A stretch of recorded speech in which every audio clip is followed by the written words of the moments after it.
If we're going to be perfectly honest, some characters in Star Wars are bad. Like really, really bad. Jar Jar Binks is of course the most obvious one. He almost ruined the entirety of the prequels. But there are plenty of other guilty characters out there in the prequel trilogy and the original trilogy that should never have made their way into Star Wars. So today we'll be taking a look at 10 of the worst characters in the Star Wars universe. My name is Connor and welcome to Star Wars Central. Remember, these picks are purely my choice. No doubt some of you will disagree with them, and I know at least one of these will be highly controversial. But if you think you have a better pick, then feel free to leave it in the comments below. Coming in at number 10, so a bad character, but not the worst we'll take a look at today, we have Nute Gunray. Nute Gunray should have been a great villain in The Phantom Menace, commanding the huge droid armies of the Trade Federation. Nute Gunray is also the viceroy of one of the largest corporate bodies in the galaxy, which is literally competing with the Republic itself. In the Star Wars lore, he surpassed many other powerful beings to get his position, and he is following the Dark Lord of the Sith. Yet, for some reason, George Lucas decided to squander what would have been an amazing antagonist, and he made him a coward instead. That, and he was absolutely useless at pretty much anything he tried to do in The Phantom Menace and in Attack of the Clones. Meaning, as a villain, he wasn't very good. If we had more Darth Maul or more Darth Sidious in The Phantom Menace, then it would have made up for this character's shortcomings, but instead, this was all we got. Moving on to number 9. Obi-Wan! Hello, Dex. Yes, unfortunately we have to cover this guy. His name is Dexter Jettster, and I wish I was kidding, but unfortunately that was actually his name. In Attack of the Clones, George Lucas decided that Obi-Wan, on his search for the origin of Jango Fett's poison dart, would visit an old friend. Sounds good enough, right? Perfectly fine. Well, it turns out his old friend is called Dexter Jettster, and would be a 4-armed alien who, for some reason, owns a New York-style diner. He was just a terrible character that took up a decent amount of screen time, meaning we had to lose important deleted scenes from the Jedi Temple that would have told us more about the backstory of Count Dooku. Moving on to number 8, Little Anakin. Also known as Little Annie, and also known as the absolute idiot that said this. Are you an angel? What? Little Annie quite possibly was one of the most mind-numbingly stupid characters in The Phantom Menace, which is saying something other than Jar Jar Binks. I'm sure you'll all agree that if he had just a few more brain cells instead of midichlorians, then The Phantom Menace would have been an infinitely better movie. Obviously, he's not the worst character, but he's definitely among the top 10. I have no idea what George Lucas was thinking when he put those lines in the final cut. Like when Yoda asks him how he feels and he replies by saying cold. Kid, come on. You're standing in the Jedi Council chamber and they're testing your emotions to see if you're gonna be a Jedi. Why would you reply so literally and say you felt cold? It was a dumb line for a dumb character. Next up, at number 7, I've put General Grievous. Now wait, I know you want to grab a pitchfork and go nuts, but I do have a reason for this. As you all know, General Grievous is incredibly powerful, but just not in Episode 3.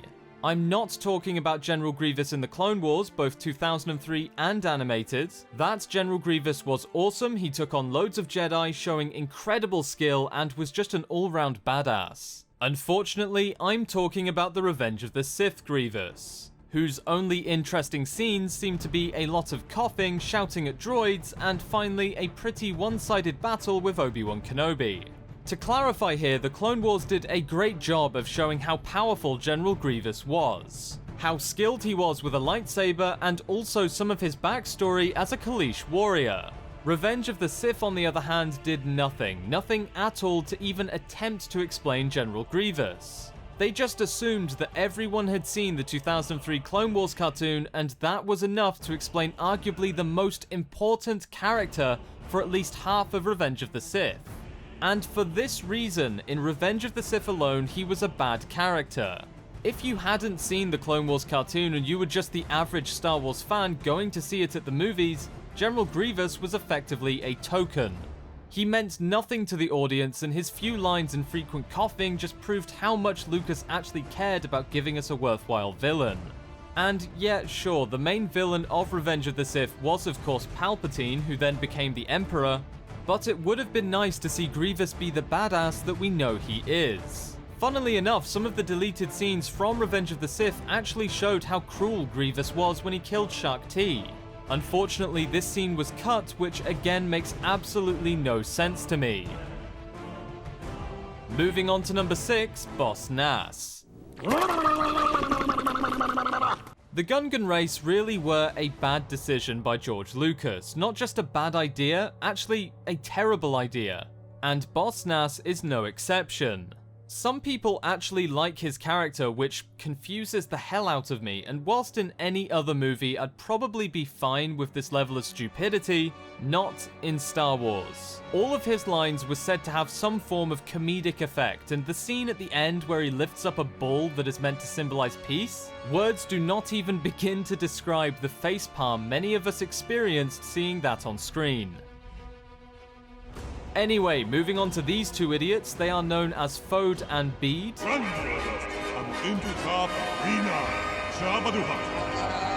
They were technically two separate characters, but as they share the same body, I decided to kill two birds with one stone.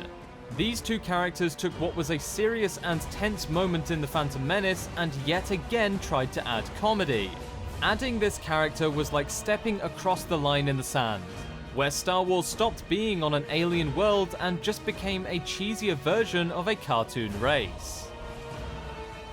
Next up at number 4, we have Sy Snootles. Now, you're probably thinking, who the hell is this? Well, for anyone unfortunate enough to have seen the special edition of Return of the Jedi, you will probably remember this disgusting CGI singing scene. Don't remember? Let me regrettably jog your memory.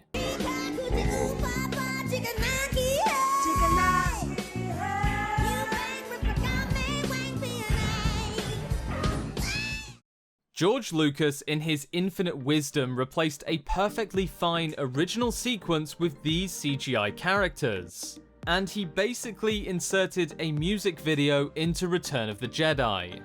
I'll be perfectly honest here, this single scene in Return of the Jedi is an absolute disgrace. Now, the final 3, the top 3, whatever you want to call it. Let's get down to business. At number 3, we have older Anakin. I don't like sand.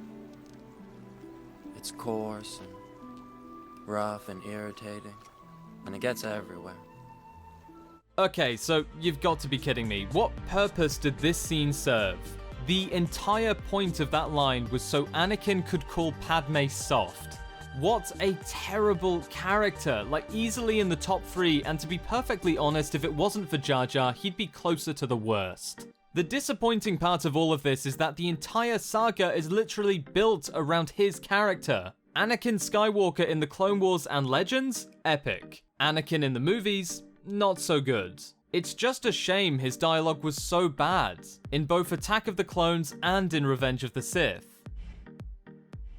At number 2, we have Lumpy. If it wasn't for Jar Jar, this would be the worst character in Star Wars by far.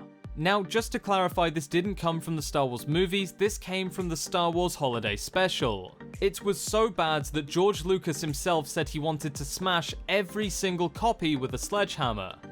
It's actually quite rare to find a copy of the Holiday Special because George Lucas actually stopped it from going to video release. You know what? I don't need to explain this, I'll just let you witness the horror for yourself.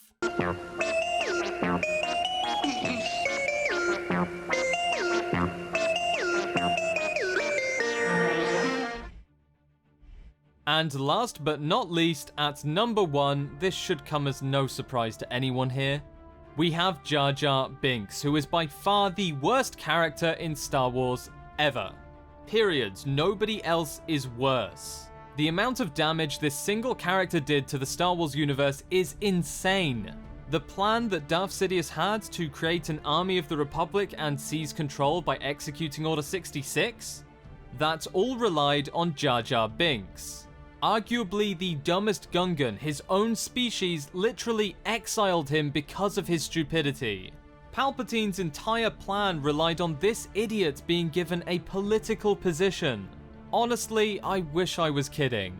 In the end, I'm sure we all wish the deleted scene where Jar Jar died at the beginning of The Phantom Menace had not been deleted.